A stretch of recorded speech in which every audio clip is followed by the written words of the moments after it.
of a bill shortly entitled Sovereign Wealth Fund of St. Lucia. Mr. Speaker, sovereign wealth funds are nothing new. It's estimated that there are 176 sovereign wealth funds in existence, and sovereign wealth funds are typically designed to follow best practices as codified in the Santiago Principles, which are voluntary guidelines designed for the International Forum of Sovereign Wealth Funds. Mr. Speaker, sovereign wealth funds were not spoken about just recently. In 2017, there was a draft bill that proposed a sovereign wealth fund for St. Lucia. That was in 2017. And Mr. Speaker, here are the basic principles under which our sovereign wealth fund will be run. The legal framework for the solid wealth fund, Mr. Speaker, and I quote from the Santiago Principles, the legal framework for the sovereign wealth fund should be sound and support its effective operation and the achievement of its stated objectives. The sub-principle of a sovereign wealth fund is as follows. The legal framework for the sovereign wealth fund should ensure the legal soundness of the sovereign wealth fund and its transactions. Sub-principle 2.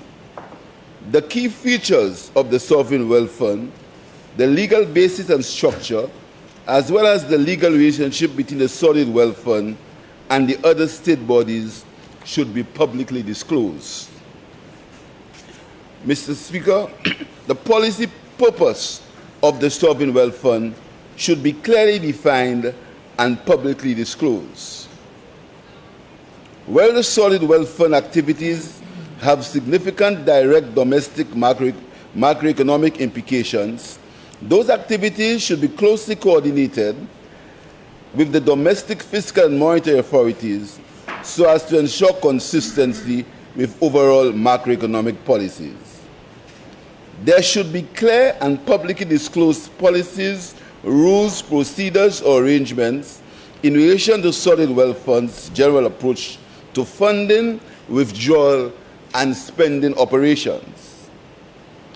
The sub-principle, the source of sovereign wealth funding should be publicly disclosed. The general approach to withdrawals in the sovereign wealth fund and spending on behalf of the government should be publicly disclosed. The relevant statistical data pertaining to sovereign wealth funds should be reported on a timely basis to the owner or as otherwise required for inclusion where appropriate in macroeconomic data sets. The governance framework of the sovereign wealth fund should be sound and establish a clear and effective division of roles and responsibilities in order to facilitate accountability and operational independence in the management of the sovereign wealth fund to pursue its objectives. The owner should set the objectives of the sovereign wealth fund, appoint the members of its governing bodies in accordance with clearly defined procedures, and exercise oversight over the sovereign wealth fund's operations. The governing bodies or bodies should act in the best interest of the sovereign wealth fund and have a clear mandate and adequate authority and competency in carrying out its functions. The operational management of the solid wealth fund should implement the solid wealth fund strategies in an independent manner and in accordance with clearly defined responsibilities. The accountability framework for the sovereign wealth fund operations should be clearly defined in the relevant legislation, charter, or other documents or management agreements. An annual report and accompanying financial statements on the solid wealth fund operations and performance should be prepared in a timely fashion and in accordance with recognized international or national accounting standards. The solid wealth fund operations and financial statements should be audited annually in accordance with recognized international or national auditing standards in a consistent manner. Professional and ethical standards should be closely defined and made known to the members of the solid wealth fund governing bodies, management, and staff. Dealing with third parties for the purpose of the solid wealth fund or operational management should be based on economic and financial grounds and follow clear rules and procedures. Sovereign wealth fund operations and activities in host countries should be conducted in compliance with all applicable regulatory and disclosure requirements of the countries in which they operate. The governance framework and objectives, as well as the manner in which sovereign wealth funds management is operational, independent from the owner, should be publicly disclosed. Relevant financial information regarding the sovereign wealth fund should be publicly disclosed to demonstrate its economic and financial orientation so as to contribute to stability in international financial markets and enhance trust in recipient countries. The sovereign wealth fund investment policy should be clear and consistent with its defined objectives, risk tolerance, and investment strategy so as to set by the owner or the governing bodies and be based on sound portfolio management principles. The investment policy should be guided by the SWF's financial risk exposures and the possible use of leverage. The investment policy should address the extent to which internal and external investment managers are used, the range of their activities and authority, and the process by which they are selected and the performance monitored. A description of the investment policy of the sovereign wealth fund should be publicly disclosed. The sovereign wealth fund investment decisions should aim to maximize risk-adjusted financial returns in a manner consistent with its investment policy and based on economic and financial grounds. If investment decisions are subject to other than economic and financial considerations, they should be clearly set out in investment policy and be publicly disclosed. The management of the sovereign wealth fund assets should be consistent with what is generally accepted as sound asset management principles. The sovereign wealth fund should not seek or take advantage of privileged information or inappropriate influence by the broader government in competing with private entities. Sovereign wealth funds view shareholder ownership rights as a fundamental element of the equity investments. If a sovereign wealth fund chooses to exercise its ownership rights, it should do so in a manner that is consistent with its investment policy and protects the financial values of its investments. The SWF should publicly disclose its general approach to voting securities of listed entities, including the key factors guiding its exercise of ownership rights. The sovereign wealth fund should have a framework that identifies, assesses, and manages the risk of its operations. The risk management framework should include reliable information and timely reporting systems, which should enable the adequate monitoring and management of relevant risks within acceptable parameters and levels, control and incentive mechanisms, codes of conduct, business continuity planning, and an independent audit function. The general approach to the sovereign wealth fund risk management framework should be publicly disclosed. The assets and investment performance, absolute and relative to benchmarks, if any, of the sovereign wealth fund should be measured and reported to the owner according to clearly defined principles and standards. A process of regular review of the implementation should be engaged in by or on behalf of the sovereign wealth fund. Mr. Speaker, these are the Santiago principles and the principles under which St. Lucia's sovereign wealth fund will be managed. Mr. Speaker, the bill for consideration is the Sovereign Wealth Fund of St. Lucia, the bill. Mr. Speaker, the Sovereign Wealth Fund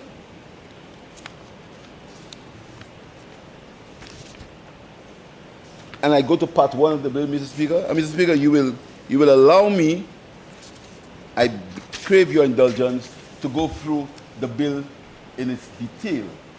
So you can see, Mr. Speaker, that what is proposed and what is said is a fable and something which we will detail, and I crave your indulgence. So allow me time, Mr. Speaker, to go into detail. Because, Mr. Speaker, we have to show the people of St. Lucia fact and not fiction. We have to show the people of St. Lucia what exists in reality and what this honorable House is being asked to pass. Mr. Speaker, part one of the bill, establishment of a sovereign wealth fund. There is to be established a fund to be known as the Sovereign Wealth Fund. And Mr. Speaker, before I go into, and I ask to crave your indulgence, Mr. Speaker, allow me I have laid out the principles under which the fund was established, the Santiago Principles. Would you allow me, Mr. Speaker, to tell you the objectives of the fund as it relates to St. Lucia, Mr. Speaker? And that is extremely important. Mr. Speaker, the Sovereign Wealth Fund objective will be to support investments in climate adaptation and mitigation in addition to sustainable economic development. That is the objective of the Sovereign Wealth Fund of St. Lucia, Mr. Speaker. Mr. Speaker, the fund is a public fund. The purpose of the fund, Mr. Speaker, the purpose of the fund, I repeat, is to support investments in climate adaptation, climate mitigation, and sustainable economic development. Without limiting to the generality of subsection 1, the purpose of the fund is to increase savings to build national resilience in accordance with climate change adaptation policy, is to fund social and economic development in accordance with the climate change adaptation policy, and to support the development objectives of the government, including the long-term economic and social development of St. Lucia. These are the objectives and the purpose of the Sovereign Wealth Fund. And as was stated in the Santiago Principles, the Sovereign Wealth Fund must have a stated purpose. In St. Lucia, the Sovereign Wealth Fund, the purpose is, as is shown in the bill, to support investments in climate adaptation, climate mitigation, and sustainable economic development.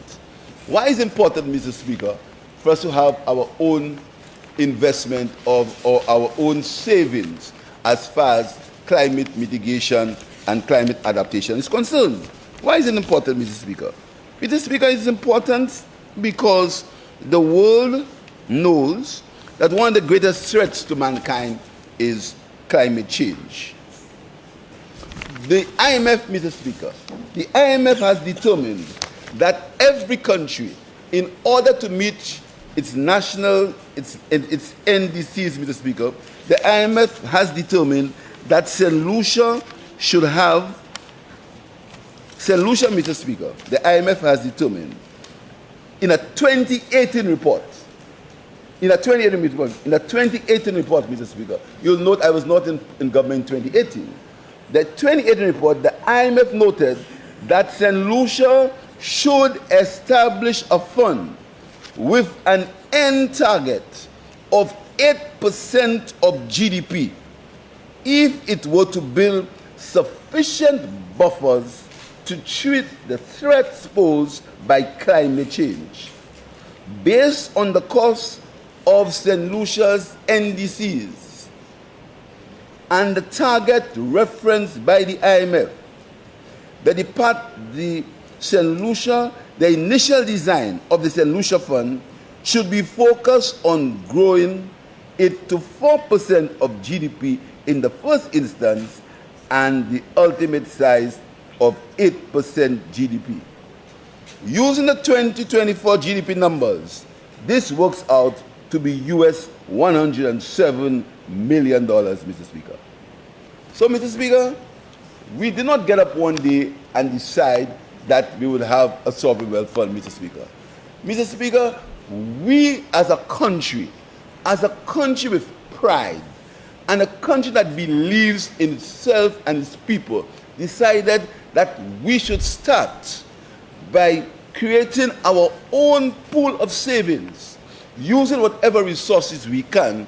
We should establish it in a sovereign wealth fund so we could begin to show the world that St. Lucia was taking its development seriously, and St. Lucia was a serious country run by serious people.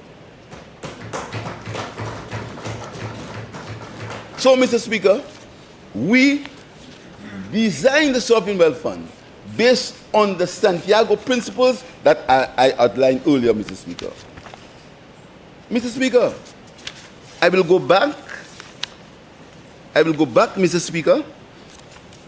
And Mr. Speaker, you have me for a long time this afternoon. I will go back, Mr. Speaker, and back to the bill.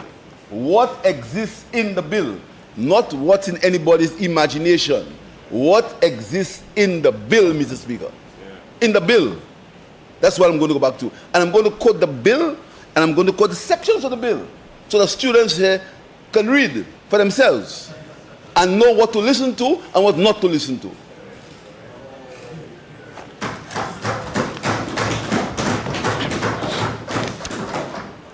Mr. Speaker, remember, I said that the Sovereign Wealth Fund must be duly and properly managed, Mr. Speaker. I come to part 2 of the bill, the management of the fund, Mr. Speaker. There we established the Sovereign Wealth Fund of St. Lucia. The board is a body corporate to which Section 19 of the Interpretation Act, Cap 106, applies. So you go back to the Interpretation Act and you know what the board is, Mr. Speaker. Composition of the board. Remember, Mr. Speaker, I said in the Santiago Principles that the board must be managed by competent individuals, Mr. Speaker, with a clear path as to where we are going. And the path in this instance is to have a pool of resources for climate adaptation purposes. That is the objective of the fund, Mr. Speaker. So it must have a competent set, a competent board. Here is the composition of the board, Mr. Speaker. The board is 9 members, Mr. Speaker, and I will reference, Mr. Speaker, to you to an act that was in 2017. Mr. Speaker, in 2017, Mr. Speaker, I will tell you what was proposed in 2017. What was proposed for the Sovereign Wealth Act, Mr. Speaker. Mr. Speaker, we had complaints that the board has 9 members. 9 members. Mr. Speaker, let's go back to 2017. Mr. Speaker, remember, I was not in government in 2017. In 2017, I was in the opposition benches, being starved of resources.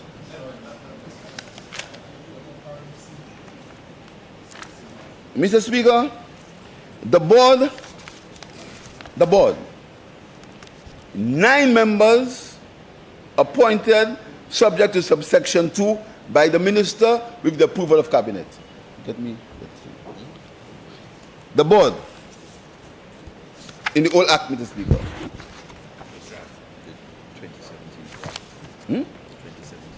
In the 2017 act, Mr. Speaker. The board, the same 9 members in the board. I will give you the exact section. I can make a document in the House, Mr. Speaker. The 2017 Act. Huh? Section 6.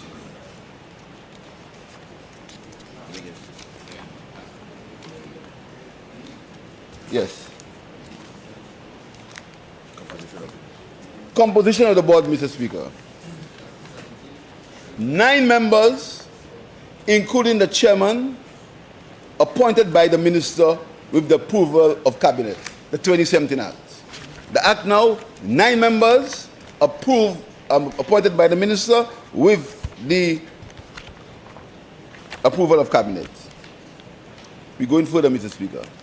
The bill, the act that we are debating today, the facts, it says, or the qualifications, Mr. Speaker, degree in economics, finance, accounting, law or a relevant degree, has over 10 years post-qualification professional experience in matters relating to law, finance, etc., etc. Then it goes, Mr. Speaker, to speak about the designation of the chairperson and deputy chairperson. Remember, Mr. Speaker, we were back to the Santiago principles that said that the role of the board members must be clearly defined. That is what Santiago principle said, Mr. Speaker. So here we are dealing with the members of the board, the designation, Mr. Speaker, the designation of the chairperson and the deputy chairperson. It goes further, Mr. Speaker, to state about the disqualification. How can somebody no longer be a member of the board, Mr. Speaker? The disqualification, and in section 8, it clearly what disqualifies you from being a member of the board, Mr. Speaker. That is clear in section 8. Mr. Speaker, it goes further and it speaks to the functions of the board. A clear principle in the Santiago principle. In the Santiago principles, the board must have clear and designated functions, Mr. Speaker. So where do we go? How do we go, Mr. The functions of the board, Mr. Speaker. The function of the board, Mr. Speaker, I just want to go back to the members of the board, Mr. Speaker. Disqualification. A public officer or other employee of the government cannot be a member of the board. Mr. Speaker, I want to just very quickly, Mr. Speaker, cross-reference to the National Economic Fund Act. Because, Mr. Speaker, in this country, we make disinformation part of the way we run business, Mr. Speaker. We compare the National Economic Fund Act to the Sovereign Wealth Fund. Two different things. Compare different things. Compare different, Mr. Speaker. The National Economic Fund Act, and I have it, and I want the students to check it. It's chapter 12, 29, chapter 12 to 29 of I want members of Parliament, Mr. Speaker, to look for it. Chapter 12.29. It's called the Solution National Economic Fund. And I want other members to read it, if you haven't, and see is there any relationship between that and the Sovereign Wealth Fund. Look at the members of the board of the Sovereign Wealth Fund, Mr. Speaker. Look at the members. Director of Finance, chairperson, civil servant. Budget director, civil servant. Chief economist, civil servant.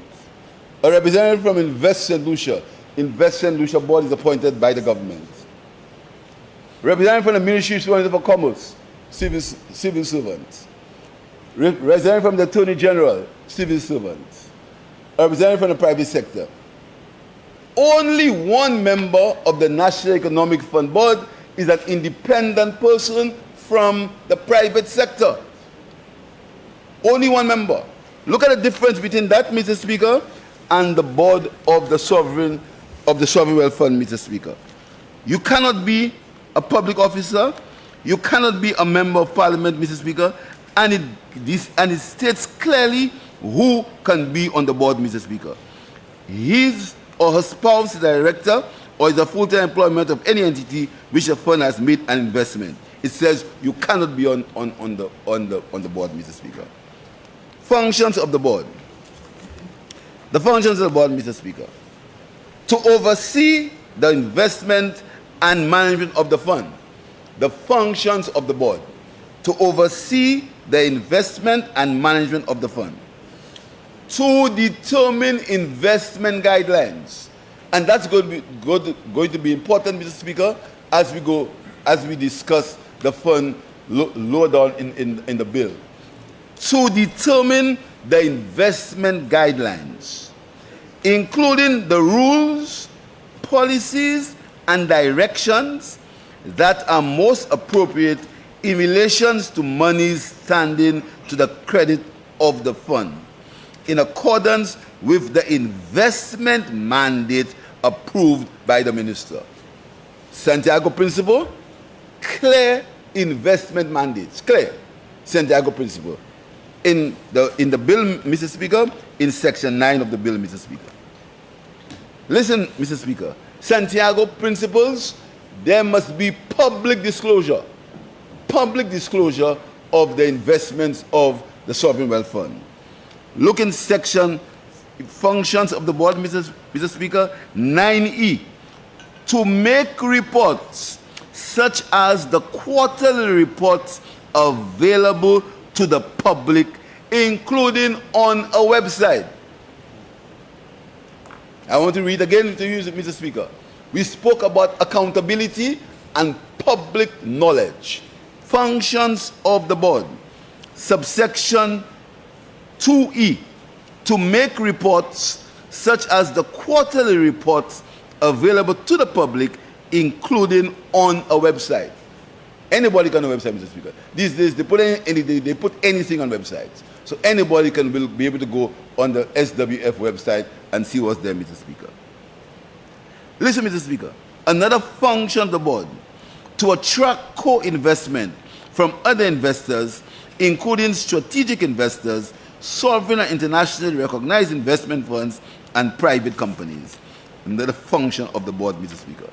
Remember, we said that the Sovereign Wealth Fund should public disclosure. There should be nothing secretive in the public wealth, in the Sovereign Wealth Fund, Mr. Speaker. Look at subsection 3. A written investment mandate. The board must prepare a written investment mandate under subsection 2, which must include classes of investment the fund will make, and the selection criteria for each of the classes for local and foreign investments, benchmarks and standards against which the performance of asset classes and the fund as a whole will be compared, standards for reporting the investment performance of the fund, ethical and responsible investment requirements, including any requirements for environmental and decarbonization impact, and anti-bribery and corruption diligence and protection. And you see further, Mr. Speaker, we've strengthened that provision in terms of accountability for the SWF, Mr. Speaker. Santiago Principle, Mr. Speaker, that you will note that I clearly read in the beginning what are the Santiago Principles that are voluntarily accepted by sovereign wealth funds, and there are about 176 sovereign wealth funds in the world, Mr. Speaker. So, Mr. Speaker, we move on and we talk about powers of the board, the powers of the SWF board. The board has powers necessary for the proper performance of its functions under this Act. Without limiting to the generality of Section 1, the board has the power to enter into contracts, open a bank account for the fund into which monies received by or on behalf of the fund is paid in the first instance, and out of which all payments made by the fund is made. Undertake any activity necessary for the fulfillment of the objectives of the fund, Mr. Speaker. So, Mr. Speaker, I have outlaid the functions, and now I have outlined the powers of the board, Mr. Speaker. So, Mr. Speaker, you've seen clearly by what I've said so far, Mr. Speaker, that the principles of the Santiago Principles, Mr. Speaker, are clearly stipulated in this piece of legislation, Mr. Speaker.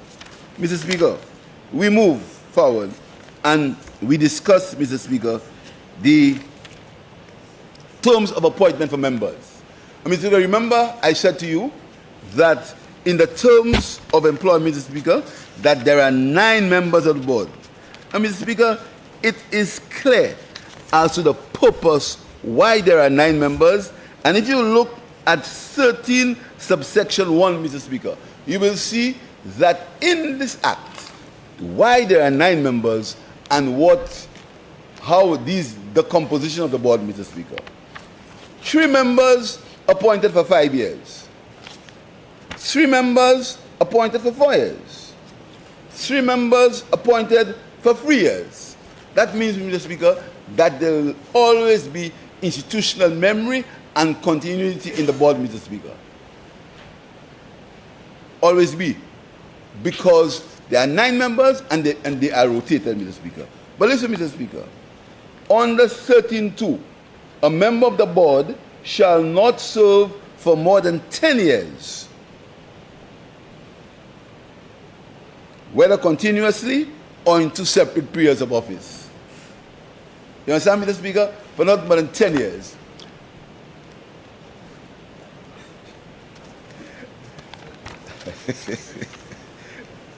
Mr. Speaker, I would speak about serving for 10 years, but I just have an aside. And forget it. Mr. Speaker, so that is the terms of appointment of the board, Mr. Speaker. And it says, Mr. Speaker, it goes further, and it says how a member can be suspension of a member, resignation of a member, revocation of the appointment. All that is clear, Mr. Speaker, according to the Act. But, Mr. Speaker, I want you to turn your attention to a very important feature of this Act, Mr. Speaker.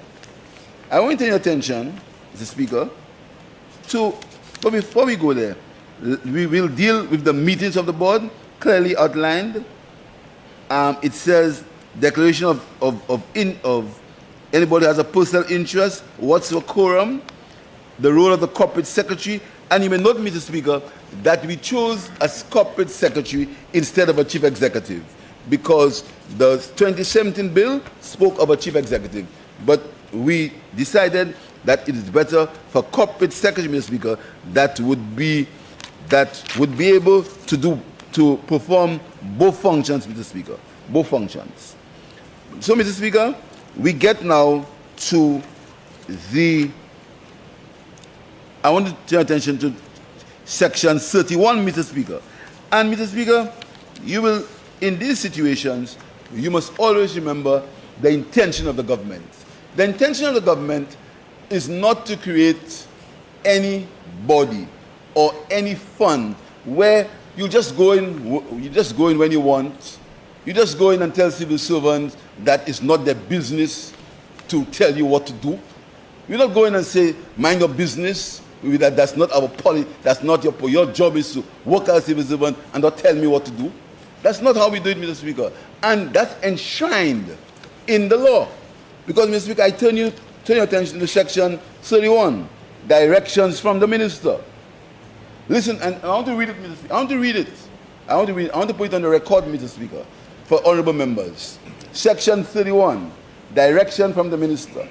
Subject to subsection 2, the minister shall, in consultation with the chairperson, give to the board of directions of a general character as to the policy to be followed in the performance of his functions in relation to matters appearing to him or her to concern the public interest.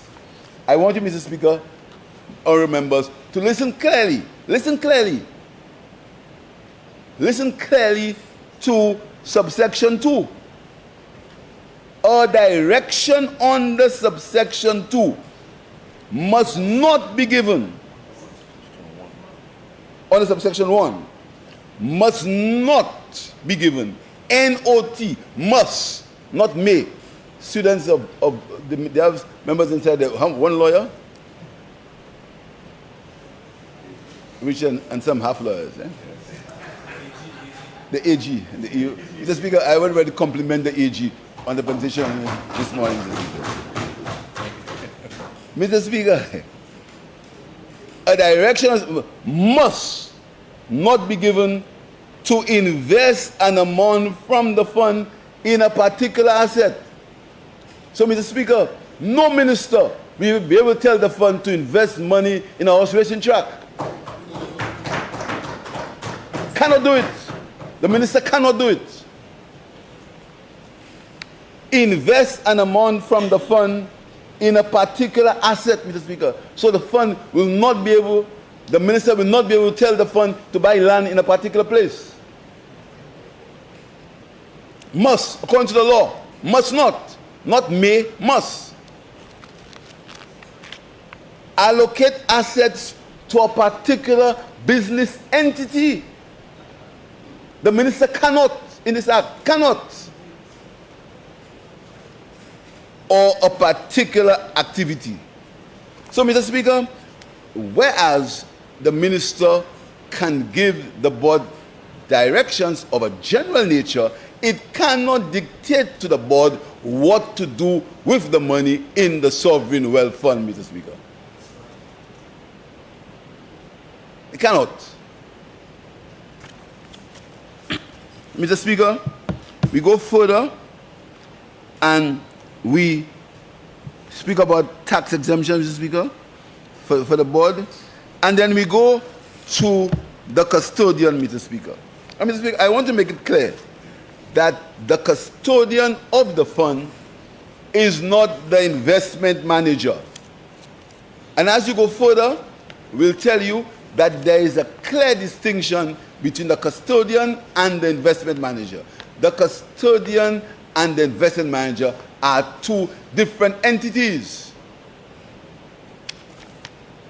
Custodian, Mr. Speaker. The board shall, on the advice of the minister, section 33, appoint by instrument in writing, in terms and conditions, the board, on the advice of the minister and cabinet, determines a custodian for the fund. A custodian for the fund under subsection 1 holds the property of the fund in the name of the custodian, or if the board authorizes, in the name of one or more of his nominees.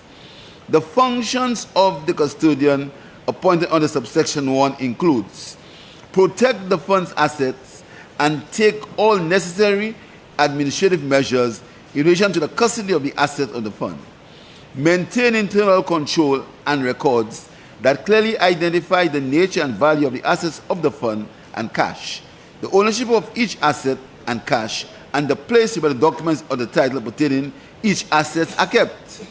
Carry out the instructions of the investment manager in respect of investments. Carry out the instructions of the investment manager in respect of investments unless the instructions are in conflict with the offering document or other constitutive documents. Clearly, Mr. Speaker. So the custodian of the fund does not decide where the investment must take place, according to the law. So the custodian does not decide where to invest or how to manage the investment. Speaker, section 34, the investment manager. The board may appoint an investment manager under subsection 1 if the board is satisfied that the investment manager meets the technical qualifications. Qualifications in law, economics, in accounting, etc., Mr. Speaker. And that is what it's all about, Mr. Speaker. And then it gives you the functions of the investment manager. Two clear and distinct different bodies. The custodian and the investment manager. The law clearly stipulates the functions of the investment manager. The investment manager, Mr. Speaker, to implement the investment guidelines, including rules, policies, and directions, and investment mandate in respect of the investment of funds. So, Mr. Speaker, you see the layers of accountability and the layers of authority. The board, overall, The corporate secretary works for the board, the custodian in charge of the assets, and then the investment manager that says where it must be, the money must be invested, but you must get the authority or the board must agree. Very clear. And the board must have public accountability in that they must publish on a website the investment of the sovereign wealth fund. So, Mr. Speaker, you have the functions of the investment manager. And the investment manager, Mr. Speaker, must prepare a report on the subsection 1D. He must prepare a report, Mr. Speaker. The report must speak about the investment policies, an explanation of the performance of each investment, including comparisons with the expectations of the board, an explanation of the manner in which the investment policies were complied with during the financial year, a list of agents appointed by the investment manager, and other information that the board considers necessary. Clearly defined, Mr. Speaker. In that report, I remember we said that these reports must be public and published on the website of the SWF, Mr. Speaker. Mr. Speaker, we move further and we talk about the oath of secrecy and confidentiality, the normal situation, Mr. Speaker. And then we go to revenue of the board. Revenue of the board, Mr. Speaker.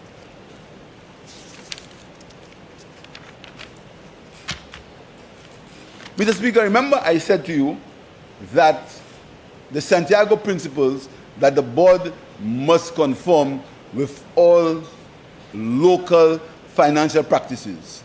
That is clear in subsection 39.1. So the board can't be on the frolic of its own. It says, Part 13 of the Public Finance Management Act applies to the board in relation to financial management. So the board must follow the Public Finance Management Act, clearly defined in the Santiago principles that I read to you earlier, Mr. Speaker. So, Mr. Speaker, we again go to revenue of the board, Mr. Speaker.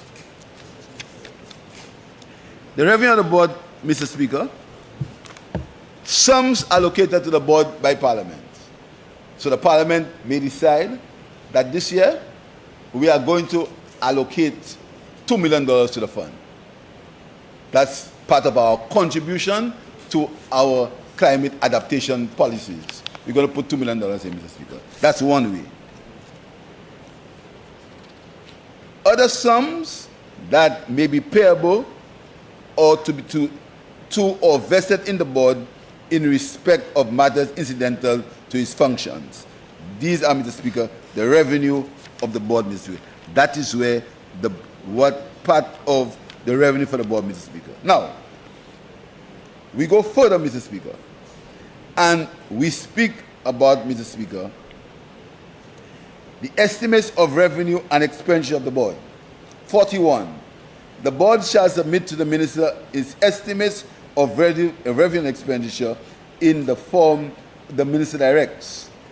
In accordance with section 78(1)(e) of the Public Finance Management Act, Cap 15.01, the board shall submit estimates of revenue and expenditure for 2 subsequent financial years for the approval of the minister. Back to the Santiago principle, Mr. Speaker. So it relates now, the SWF must follow the rules of the Public Finance Management Act. Now, Mr. Speaker, we go into section 41, strategic, financial, operational, and business plan of the board. A 3-year strategic plan reflecting the strategies, objectives of the board over the financial year and 2 subsequent financial years, Mr. Speaker. Then talks about accounting and audit, Mr. Speaker. And then listen to a novel provision, Mr. Speaker, that you may not see in any other act, Mr. Speaker. It shows you how this government wants a solid this wants to have a solid sovereign wealth fund that has full accountability. And I turn your attention, Mr. Speaker, to Section 42, which speaks of accounts and audits. Section 40, Mr. Speaker. And I turn your attention to Section 43, Mr. Speaker. Annual report and forensic audit. Annual report and forensic audit. Because, Mr. Speaker, audit reports may not tell you, they work according to accounting principles. Regionally, internationally accepted auditing principles or accounting principles. These are audit reports, Mr. Speaker. But we are saying that you have to go further, and it has to be mandated according to the law. Every 3 years, the board must submit itself to a forensic audit every 3 years to ensure that everything is in order. A forensic audit every 3 years, Mr. Speaker, must, part of the law, Mr. Speaker. It shall, not may, it shall arrangement to the extent that it purports to encumber the assets under subsection 1, whether by way of guarantee, security, mortgage, or any form of encumbrance is null and void, Mr. Speaker. And Mr. Speaker, as per legislation, the minister may, after consultation of the board, make regulations providing for all matters by which this act are required or permitted to subscribe to, Mr. Speaker.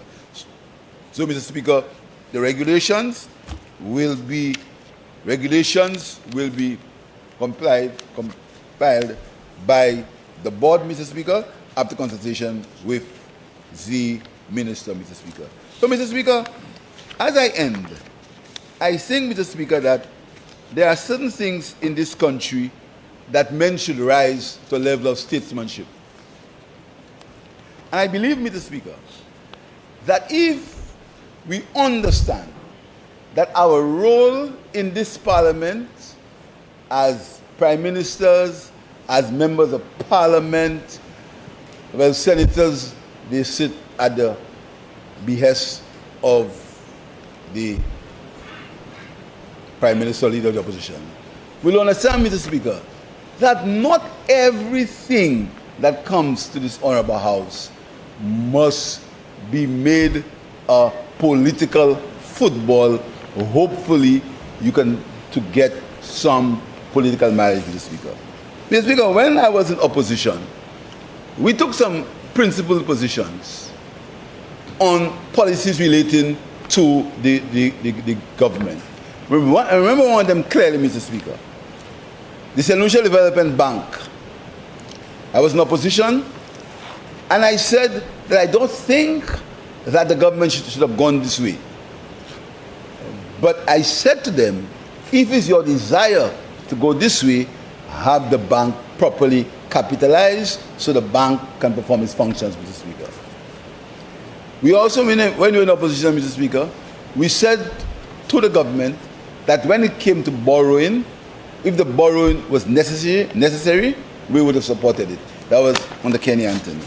But, Mr. Speaker, to take a sovereign wealth fund and to poison the heads, the minds of the electorate, Mr. Speaker, on a bill that seeks to create one, put some money aside for climate adaptation.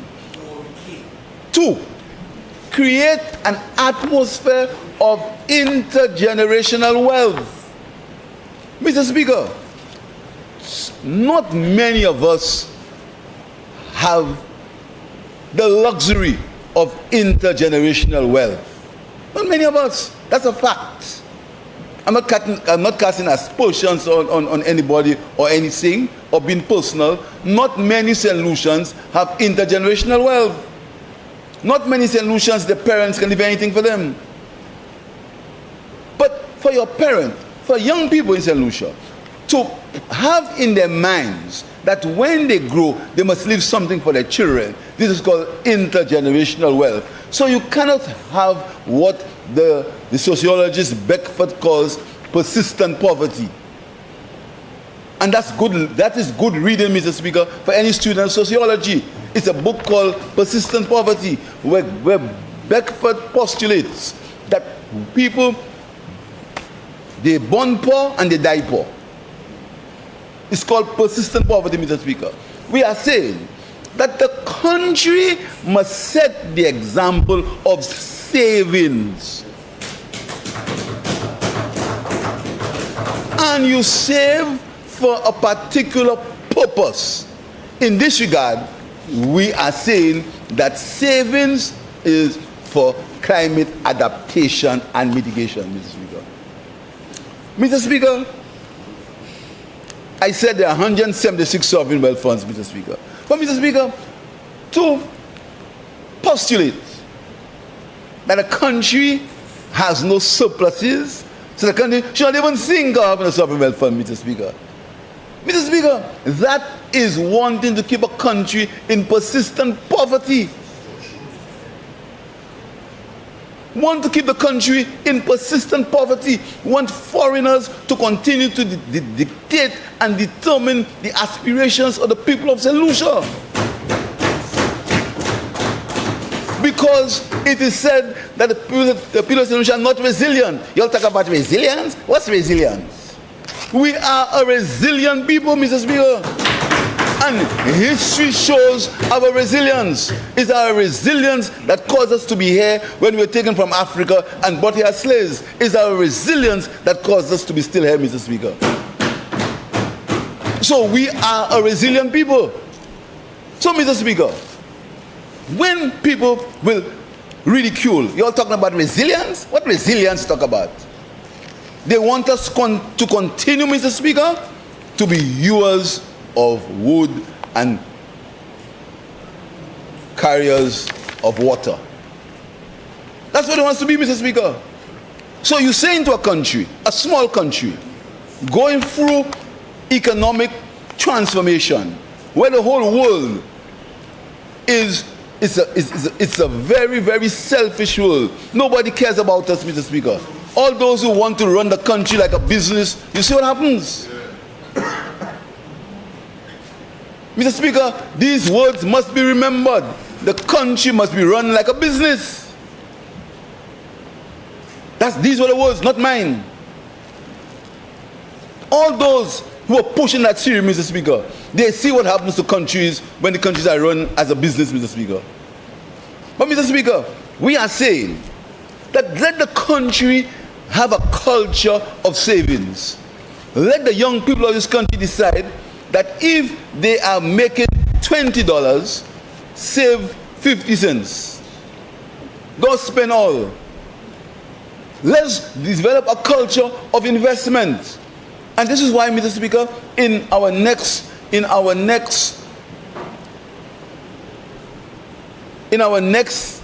time, when this government gets another mandate, Mr. Speaker, when we get our other mandate, we will encourage public investment in public companies.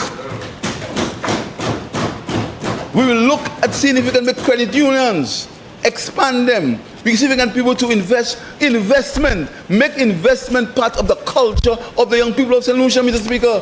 And that is why we started the youth economy. Mr. Speaker, that is the vision for our country. You start small. Not all of us have intergenerational wealth. You have to start small. You have to start from somewhere. And the Sovereign Wealth Fund is starting somewhere. It's sending a message to the world that here's a small country of 238 square miles. We have the discipline, we have the mentality, and we have the purpose of saving for ourselves, of saving in the first instance for climate adaptation, Mr. Speaker. So, Mr. Speaker, I want to ask honourable members to support this piece of legislation. I want to say to honourable members, Mr. Speaker, that not all things must be vote catching. The people of St. Lucia, Mr. Speaker, have decided who they'll vote for. They have decided, Mr. Speaker. The people of St. Lucia have compared different governance. The people of St. Lucia have seen the benefits of good government. The civil servants of St. Lucia know that when their back pay is due, we pay what was owed to them and we pay what they are due now. The civil servants, the nurses, the policemen, they know that. They know we don't tell them we give them back pay quidi. We pay it when it's due. The pensioners of St. Lucia know that those who lived on less than, and Mr. Speaker, he who feels it most must know it. And this is why the Sovereign Wealth Fund for investment and for saving is important, Mr. Speaker. Mr. Speaker, do you know there were 3,400 people in this country who lived on less than $500 a month as their pension from the NIC? 3,400 people, they lived on less than $500, Mr. Speaker. And the people know it's this government that increased the pensions, the minimum pension, to $500. So the people of St. Lucia know that these are facts. These are not things we should do. These are facts. These are things we did. So, Mr. Speaker, I'm confident that the people of St. Lucia have made up their minds.